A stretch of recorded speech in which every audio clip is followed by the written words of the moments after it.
welcome back. Today we're working on the Granite again.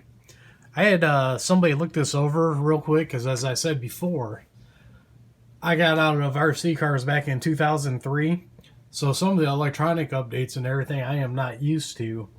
And I did not know with the ESCs that you're supposed to have little jumpers in here. Right where these pins are, there's supposed to be jumpers that are running on LiPo. The bottom one does the LiPo, and then the top one does if you want brake or reverse. Well, I did not know that. Luckily, I had someone tell me that. So, once again, I hop on to Amazon like I normally do, and I picked these up. The Arrma Mega Brush ESC jumpers. And it is a 4-piece. So what I'm going to do is I'm going to put them in here and set this up like it's supposed to be. If you flip this around as I bump the camera, you're probably not going to see it on camera because it's real small, but it tells you right down here what you need to do to set up the brake and what to set up the LiPo. So we're going to go ahead and open up this package, and then I'll get putting them in. Okay, so looking at the diagram down here, if I want reverse, what I need to do is I need to have these top two pins right here. We need to have a jumper on those. So we're going to go ahead, get those on there and push them down. And then looking at it again, if I want to use a LiPo battery, which is all I have, I do got some nickel metal hydrides, but I don't have a charger for them. So they're pretty much useless. So according to this, what I'm going to do is I'm going to put another one of these jumpers right on the same side. And that will have a setup for LiPo. And that's all there is for putting these little jumpers in. So that was an easy fix. Now let's go outside and see what it does. Now we're outside after putting the jumpers into the ESC, and we're just going to run it around and see if I notice a difference with it. Okay, it still has the brake when I first go forward, and then double click for reverse. Okay, that's good. Basically, I don't know if it's really going to show much difference. What I'm hoping for is, because I'm running a 2S LiPo battery, I'm hoping now that the jumper's in there, the battery will last a little longer.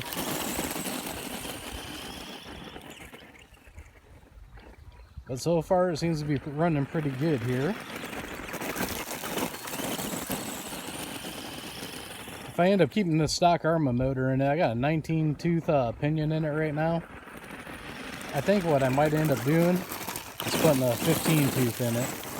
I think I read somewhere that's where it came from the factory. But I'll tell you what, for getting this thing for $40, yeah, I got more money into it than what I could have bought it new. But I have gained some experience with it, which is good for me with these newer RCs. So I do appreciate that. And it is a fun little truck. I will be doing more upgrades to it. So far, I am loving these Duratrax tires. They're getting a real good bite, making it go good. I think I was getting, oop, that's the first time I ever flipped it. I think I was getting about 5 minutes of runtime on it. So basically that's what I'm just seeing right now, is if we get some more runtime on it or not. The battery I'm using is a 2S. I think it's a 2200 mAh. And basically I got 3 of those that came with my Traxxas E-Revo Mini. And those are the only batteries I really got right now. So I do plan on ordering a battery just for this one that's a little bit bigger. That'll probably help with the run times. And it might give it a little bit more boost. But now I got everything sorted out on this thing. This thing is driving pretty good. As always, could use a little more power, but that's alright for right now.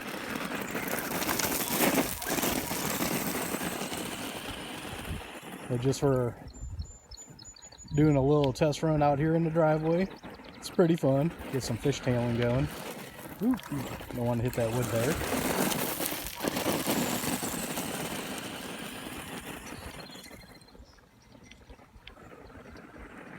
hopefully sooner or later I'll actually get a brand new RC truck. I think my next truck I want a rock crawler. We'll worry about that when that time comes around though. Right now we'll just keep playing with this, and then the E-Revel's actually broke right now. If you watched my one video, the tire flew off of it, so I got to get new rims and tires ordered up for it, and I think I'm going to get some aluminum hexes for it.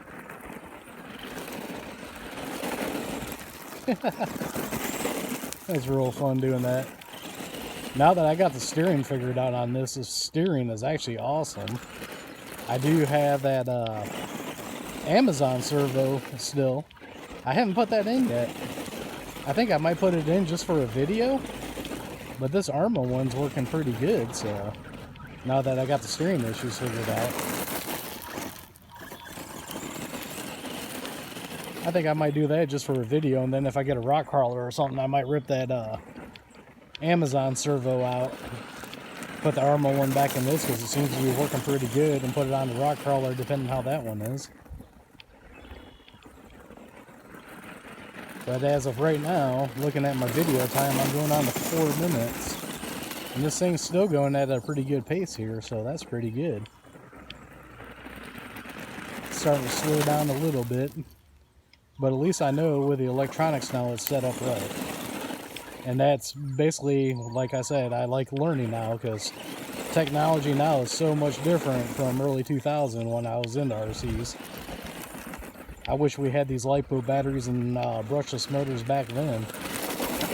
Those things are awesome.